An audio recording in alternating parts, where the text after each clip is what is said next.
eu inicio agora pela carta de Paulo aos Coríntios, declarando o que eu já disse.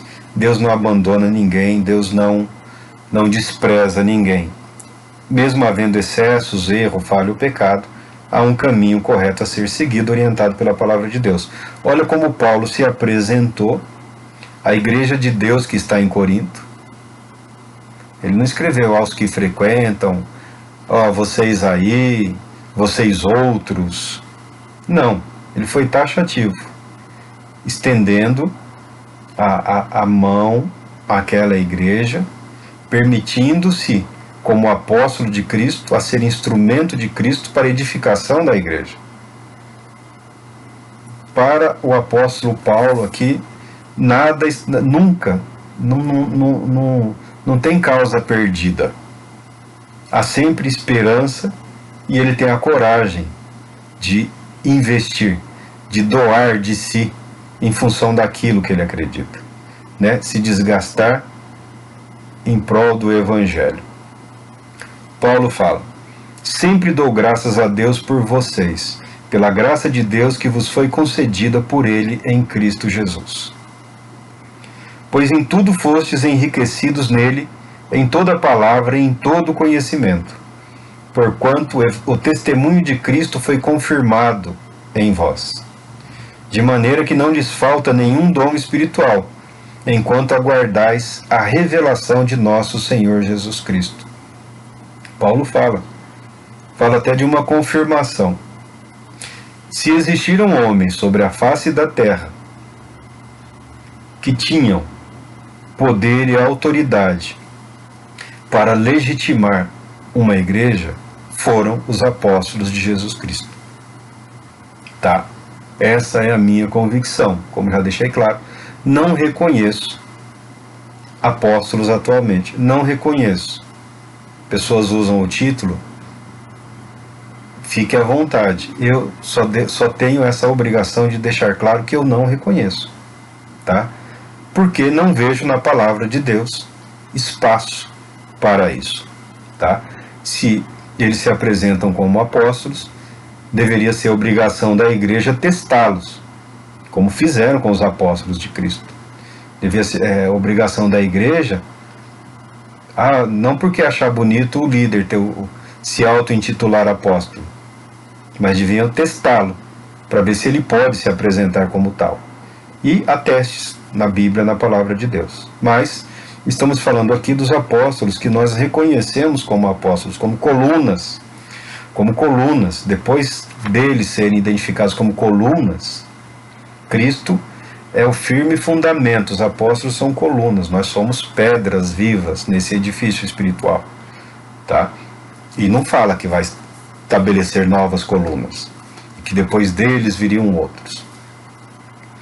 Fala aqui que da parte de Deus e Cristo não falta absolutamente nada para aquela igreja. A graça se manifestou salvadora. Como também eu acredito que não falta nada para nenhuma igreja hoje. Não falta. Marco, mas não tem todos os dons, porque não é para ter mesmo. Porque às vezes não tem um, mas dois supre um ausente, três supre outro, tá? E o que prevalece sobre todos os dons espirituais, a Bíblia declara, é a fé, a esperança e o amor, é o que é eterno. Os dons são passageiros. Não há motivo para desespero nem celeuma. Nem todo mundo vai ter o dom que gostaria, muito embora as pessoas devam orar pelos dons e acabam recebendo. Deus não vai deixar de edificar a igreja dele por essas questões, tá? Mas nunca falta nada da parte de Deus. A disposição de Deus, o amor de Cristo, a presença do Espírito, é no sentido de que a plenitude, em termos potenciais, pelo menos, já foi dada à igreja. O que resta é estabelecer o regramento, aceitar o propósito, né? E viver. E seguir em frente. Não é o dom pelo dom, não é a manifestação pela manifestação, né? de acordo com o propósito de Deus, para a edificação da igreja, do corpo de Cristo, para o crescimento do Evangelho, para a saúde, maturidade da igreja, para que a igreja se torne luz nas trevas, né? E Paulo deixa claro aqui, ó, enquanto vocês estão aguardando a revelação do nosso Senhor, não lhes falta nenhum dom, não falta. Ele os conservará firmes até o fim, de modo que sereis irrepreensíveis no dia de nosso Senhor Jesus Cristo. Pouca gente consegue dizer isso. Muita gente dita espiritual não tem essa coragem, não tem essa ousadia. Ele ou ela mede a vida das pessoas, a fé, e, querendo ou não, acaba medindo a graça de Deus, acaba limitando o amor, a compaixão e o poder de Deus pelo dia de ontem. Ah, esse não tem jeito, eu já ouvi, né? Esse não tem jeito, esse não vai dar em nada. Eu já ouvi de líderes, né? Não vou falar títulos para não vamos ofender ninguém, mas eu já ouvi. Tentou selecionar, né? Tenta selecionar, né? É como ocorreu nos dias de Noé, né? Noé e a família alvos, não vou dizer de um grande livramento, agraciados com o livramento, né, do dilúvio, todos mortos, a humanidade destruída, arrasada, acabou. Ele e os filhos, as noras, a esposa, preservados por Deus. E Noé, que era agricultor, tinha levado umas sementinhas lá de uva, lá da parreira lá, plantou, colheu, né, fermentou, bebeu do vinho, bebeu até se embriagar, foi para a tenda dele, bêbado que estava, no fogo da bebida, ficou nu. O filho, o Cã, foi desrespeitoso, né? Entrou na tenda do pai. Naquele tempo, você entrar na tenda ou no quarto do seu pai não era assim. Pai não tem esse nível de intimidade que nós temos hoje, né? Pai era referência, pai era um sacerdote, pai era uma presença suprema na família. Ainda mais Moisés, né? Moisés não, Noé. Ainda mais Noé. É que eu estava pensando em Moisés. Ainda mais Noé, que ali, depois do dilúvio, é o pai da humanidade. Então, os filhos, netos, bisnetos, tatarané, a humanidade estava ali, prosperando através dele. O filho entrou, viu que o pai estava nu, saiu e contou para os irmãos. Os irmãos, temendo a repreensão severa do pai, pegaram uma capa, um irmão ombro com o outro, né, de costas, entraram na tenda até tropeçar lá e jogaram a capa sem ver o velho Noé nu. O sujeito sarou da carraspana e a primeira coisa que ele faz foi amaldiçoar o neto. Até hoje ninguém conseguiu me explicar por que Noé amaldiçoou o neto. É claro que o filho ele não poderia amaldiçoar nunca, porque os filhos, ele, a esposa, as noras, os filhos, junto com Noé, foram alvos da graça salvadora de Deus. Nem se ele quisesse, ele conseguiria abrir a boca. Não podendo, talvez o primeiro rosto que ele tenha visto na frente dele, sem seus filhos, ele amaldiçoou o neto de Cã, chamado Canaã. E por extensão, amaldiçoou toda a descendência de Canaã. Que pai, hein? Que homem de Deus, hein? Isso porque Noé é o que achou graça aos olhos de Deus.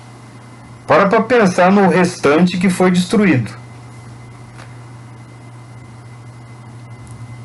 Junto com o livramento, vem um espírito de gratidão, de amor eterno. Mas lá no fundo, ainda tinha alguma coisa do velho mundo. Mas lá no fundo, lá na alma do Noé,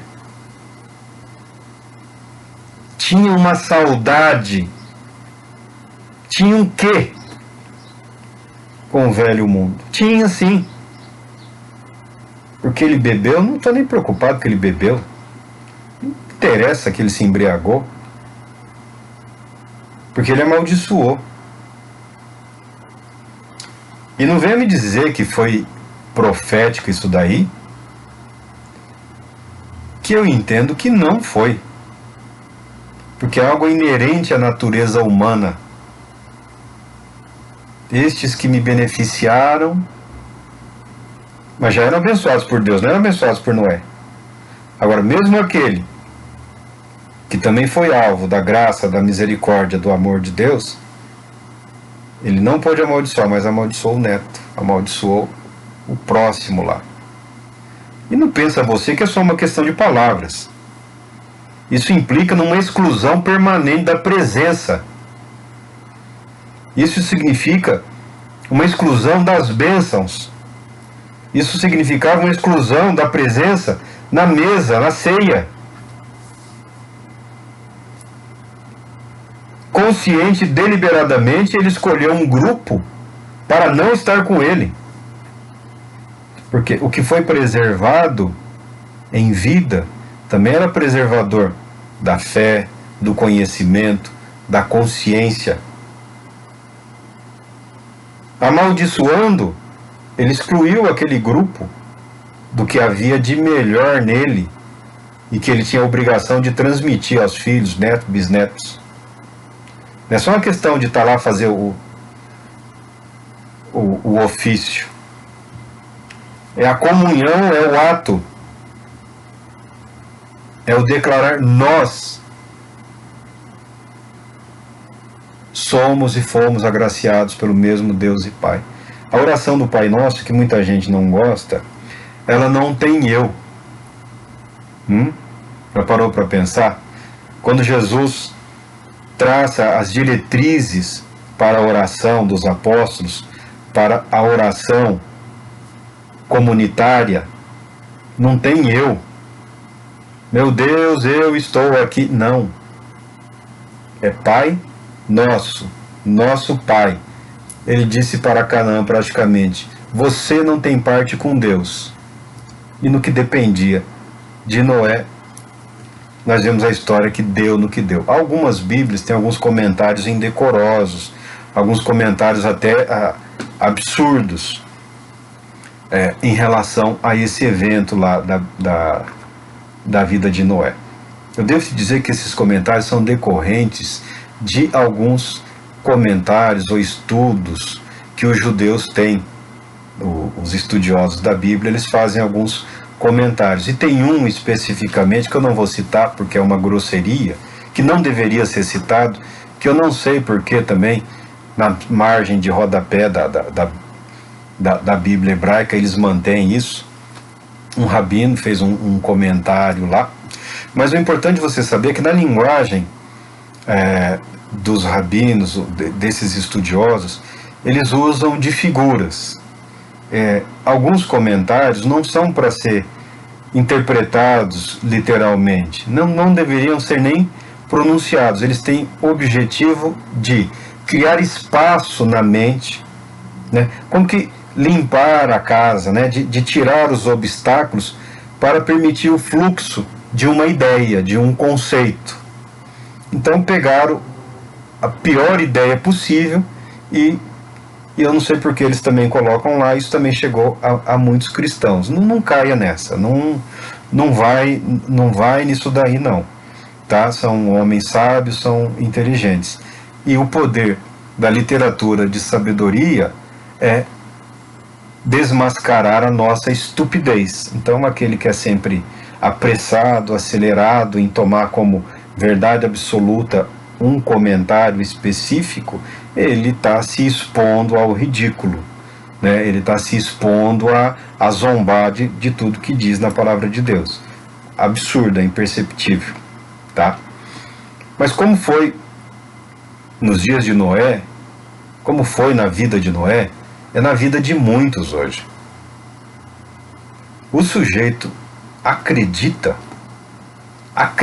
realmente que a palavra dele pode separar alguém do amor de Deus em Cristo Jesus. O cara viu, leu, pesquisou, falou, não, esse não tem jeito, não tem salvação, essa igreja não tem solução. Eu não acredito nisso. Falando dos americanos, o movimento pentecostal lá, no seu início, foi perseguido.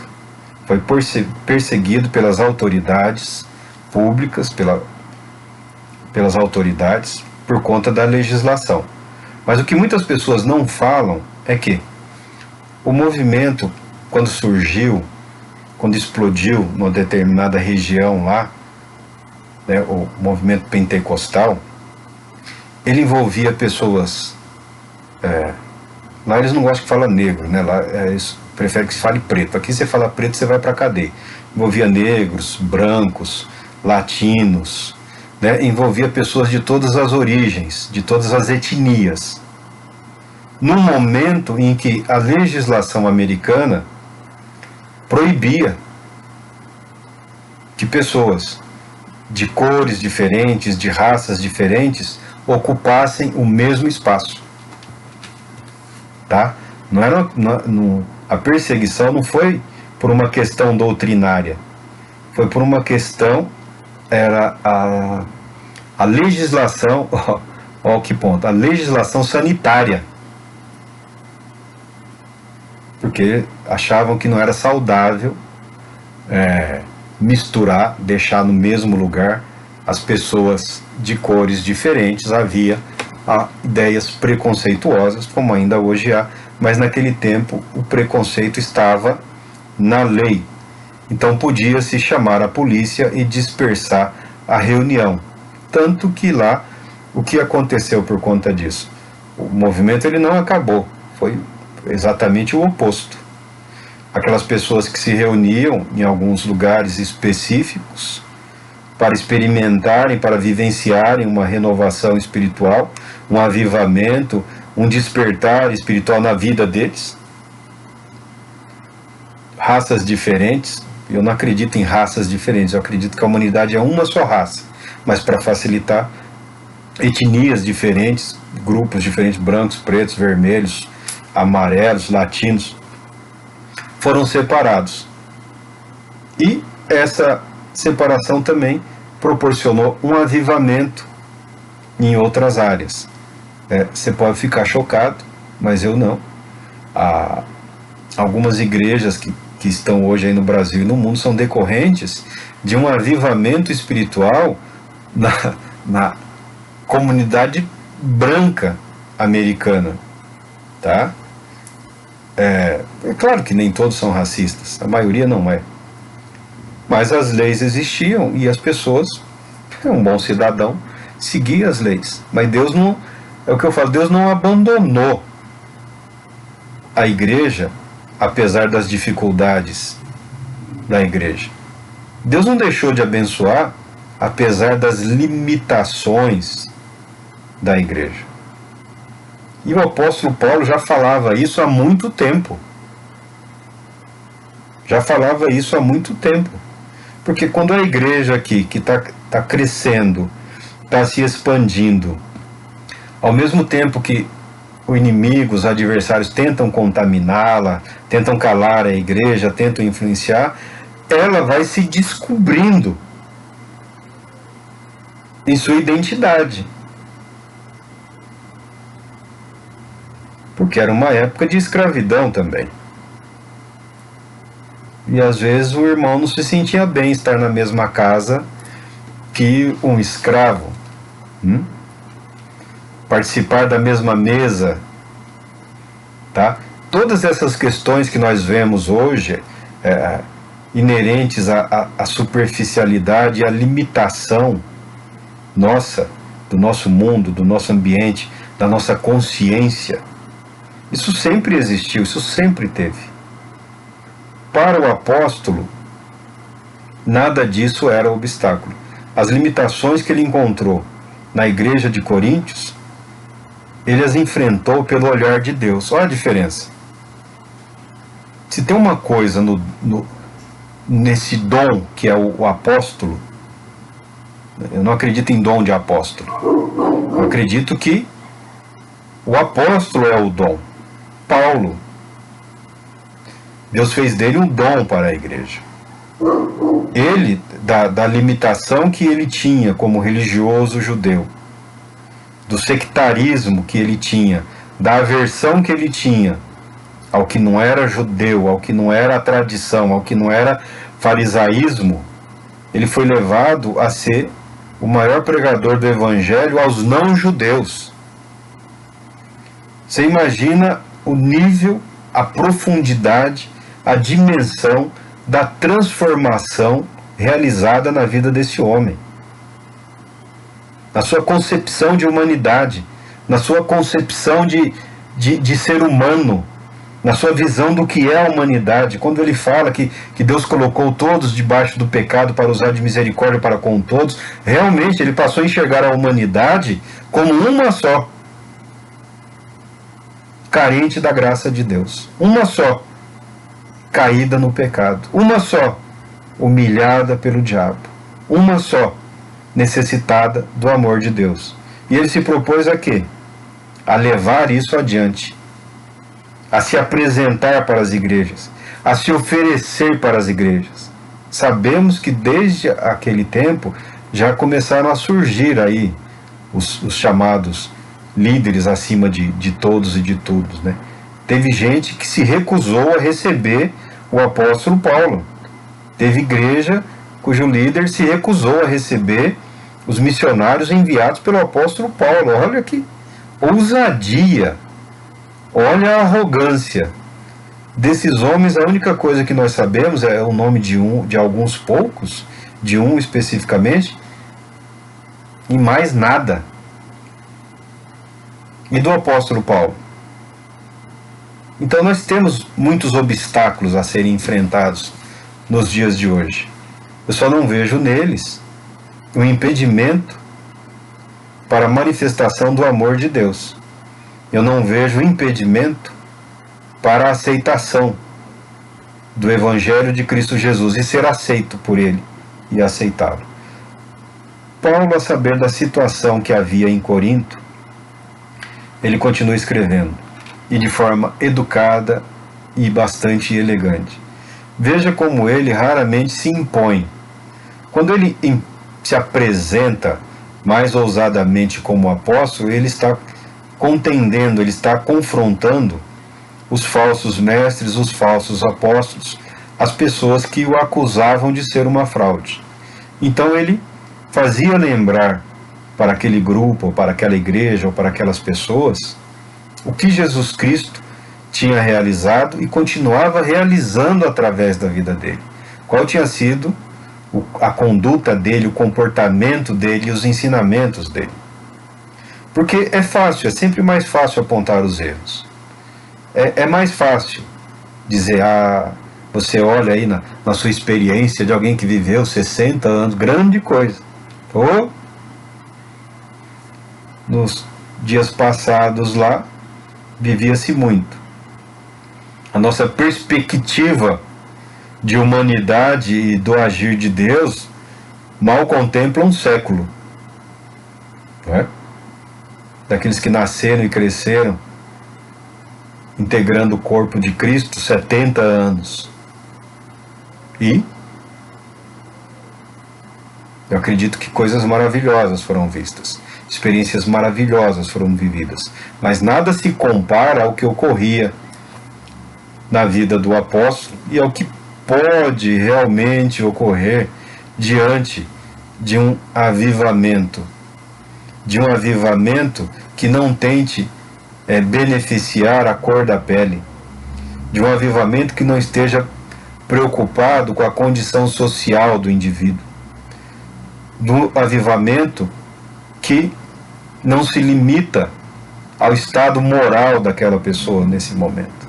Um avivamento que declara que o poder de Deus, que o Evangelho de Cristo é suficiente. Um avivamento em que a igreja se coloca como serva de Cristo, disposta a ajudar os que precisam de Jesus Cristo. A igreja se tornando as mãos de Cristo, os olhos de Cristo, os ouvidos de Cristo, a boca de Cristo, o coração de Cristo. Você imagina o poder de uma igreja que tem o pulsar de Cristo, do coração de Cristo em si. Que impacto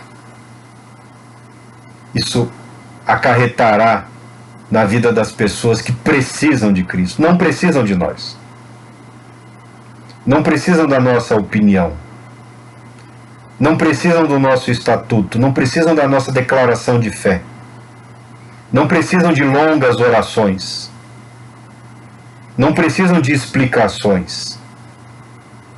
Elas precisam sentir o amor de Cristo através das nossas vidas.